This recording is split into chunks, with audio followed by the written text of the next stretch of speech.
Ako'y Reverend Father Fernando David at imumuna akong destino bilang mumuna diakono pamo King Social Action Center of Pampanga, kiniking sakop bilang Assistant Director at Project Coordinator. That was 1991. June 14, 1991, may ordained kayo pong diakono. Bali yung major eruption, June 15, 1991, yung pinatubo. Actually, may destino po sana king meto nga parokya, kening Santo Domingo, Mexico, para sopan king medyo masakit niya kung marlon kunan kanite. Uneng may makuging pinatubo, maraguling operation, maraguling obra, yapong Ed Panilio, yung director, may niya diyang sahop kanita ka nga po seto para maging kasahop na. O pinulaod da ko ka rin, may dala ko pin keniking sakop, alos 4 years, 3 months ko rin keniking sakop, ang ganyang ma-ordain kong pari.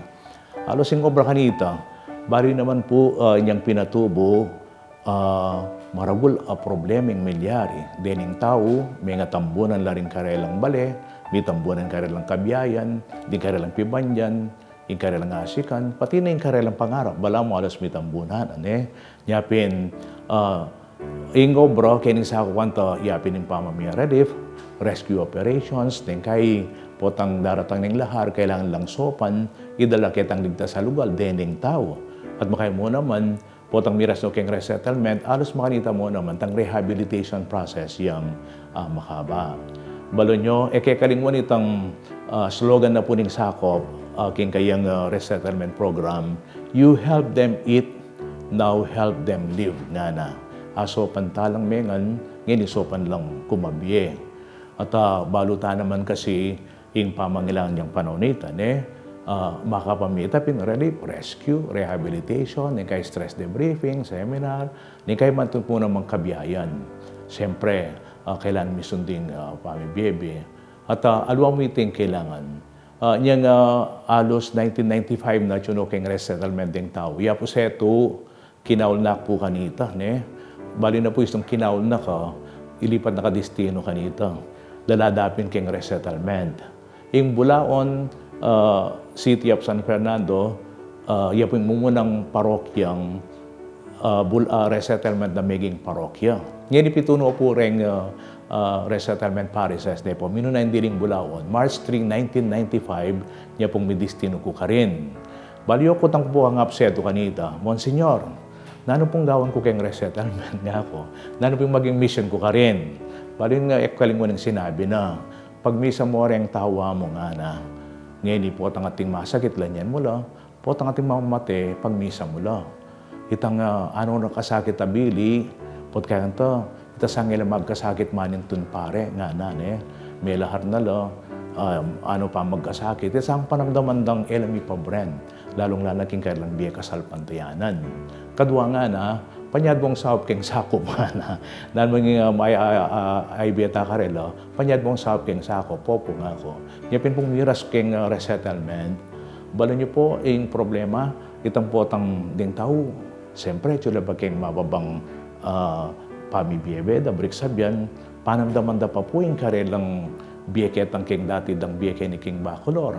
Agad ang kutang saying-sing da, otig seyo kami keti Bulawan, numano keketi, ikay malyaring kumabiye keti, uli nga laking kabiyayan, nga rane. Kapilang kay malyaring makawuli, king kaming talagang bale.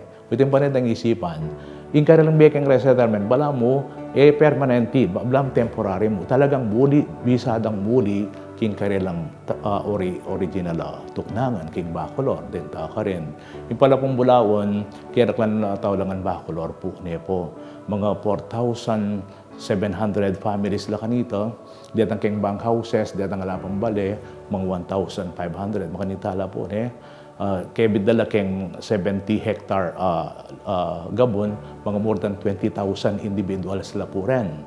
Nyapin po tang para-pareho la seng-seng, para-pareho la sasabihan, o na ano, ika man paramdaman mo. Pero itapin, yung maging mission ka rin, bala niyo po, makiramdam mo. Itang bala mo makiramdam ka king karayangan do, kibat kaya kakwento mo do. Ating peka, ikit ko pong meaningful, bala mo yung pari, yung biyada rin pari, itang in witnessing da, nung manandang patutuanan ng biya makiaganan ka rin kasi mi destino kaya po niyang magmusayang Bulawan, alay man Pisamban. Mi tatagya pong parokya, alay Pisamban, alay kumbento, alay Gabon, kanyo talakatin Pisamban. It's a nowhere.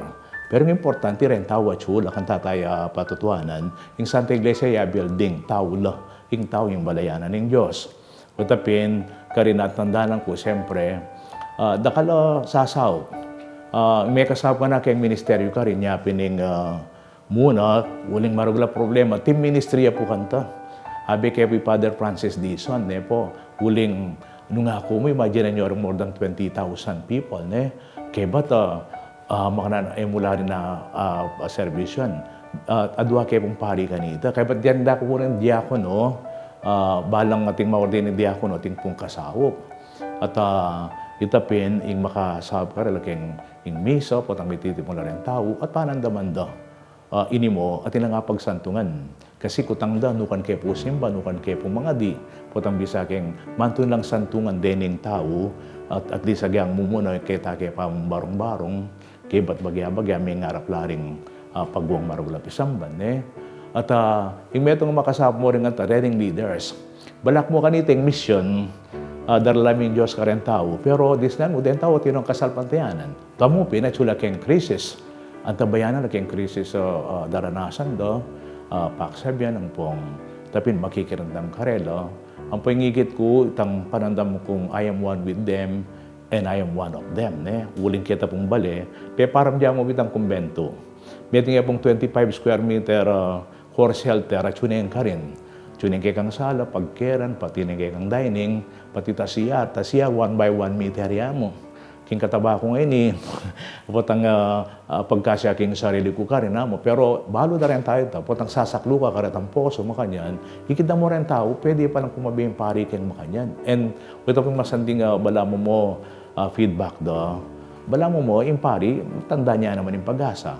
Nung ila daranasan din, kami mandanasan yung makanyan. Naran At ingikit ko rin yung saop na ning diocese, for example, ano kayo kukumustanda ka? At yung kayo pong Monday group kanita rin pare, balang Lunes, abi-abi kayo pong may pagkwento, may pagbanding, ang pong itapong mga di, ang pong itang sabda, kanya pong may baitang CCF, Common Clergy Fund. Kasi keng kareng settlement, wala nang pong stipend, nung magmisa kang mete, gratis lang ang pureto. Pero at least susopan na kami pureto, ang kausan, ding pari nga rin, nantabayanan na kami garetang sabda. Ang pong ingikit ko rin, yung mission, itang dening tao mismo, ikit do, at ina namang sariling mission keng biyero. Itang sinabi kong bala mo, inugseda lakene, adi pala, barantawli, they have this sense of mission na ilaman gampanan din para sumulong la naman king karna pamibiyebin. Ang pong, metong pong matindi, ang pamangarap da keng Pisamban.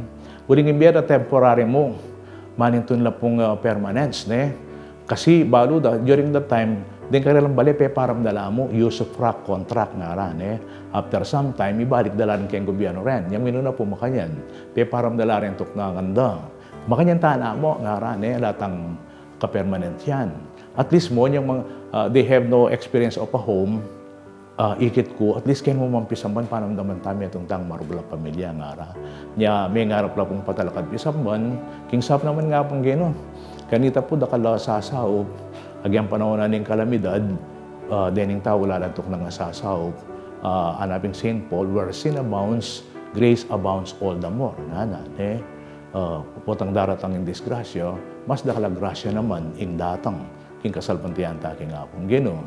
At itapin, akpasalamat ko, alampasan mo rin ito, bilang pari ni masanting karanasan mo rin ka na, kung may biyebe kang simple, gayang masakit, nilabas pala, ang pongitang potang paramdaman da, pati yung pari mismo, at yung nga pong ginagyan king kasakitan na daranasan. Ilang milaloko pag-asa, at the same time, aman yung dula pa king kailang biye. Nandin sinabi ko, you help them eat now, help them live. Siyempre, in biye, kabud mga isnawa. Mo kabud mga tamo, o milalabas kayong pagkabiye. At yung pang, wala mo yung mission king resettlement, itas wala naman uri king karelang biye Kristiyano, putang ila mismo bilang Kristiyano, gawandang mata sa uring biye king karelang pamag-mission, kalupan mo yung gawa ng Kristo. John chapter 10 verse 10 nga na, I have come to give life, life in all its fullness nga na. Kingkay katang pamagmisyon, itangga na pa biyempong labis-labis, yana mo ng pagkapilitan tamong daptan, kalupan ng gawa ng ginutang Heso Kristo. Kanito pong year of mission, inte mo itang gifted to give, yan mo mayakit yan mo naman yan. Ati mo nga bangkit ko nantin, sumagid na ning kawalan, may lubas la pupi bale-bale, may lubas la kabiyayan. Pero bala mo, din yung tawuling dinasan da yan, atin pa mo rin, atin na pa mo rin aibing kaya ang sarili. For example, ila, maging leader lang mo karelang parokya, niyang itsula karelang parokya, niyang ipamelahar. Pero yung miras la ka rin, ikit na pa mo rin itang entusiasm mo, kailan ibiyag pa mo rin iti. Regalo do, pero aibeda and knowing, dini pong baculor people, ka-talented da po rin, karin ko ikit, ing talentura po, ing karelang, ing pibandyan, mo pera, pero itang karelang kasigasigan niya, in 2 years time, matapadalakat may pisamban. Remember, 1997, karin tamig koronasyon, ni Birren de los Remedios. Bala mo, karin may ganap itang regalong daralanan ng Diyos. Di pasignahan mo naman, nina, through these people, ang parang nakalasasa, papisasa, metong tamo ito, tinggang regalo ngayon, di paggalabdalangan para king akong ginuot, para king kasuwanan ng balang metong at metong. Yapin kanito pong year of mission mo naman, siguro met yung pagganaka mo naman, bilang pasalamat. Kaya ang panahon ng pandemya ngayon, balam kalupa na mo naman ito, sumagid na ning bala mo kawalan, pero eta kawalan. Atin mo natin tangating aibye, potang pagkalubda mo na naman nga tsuke katamo.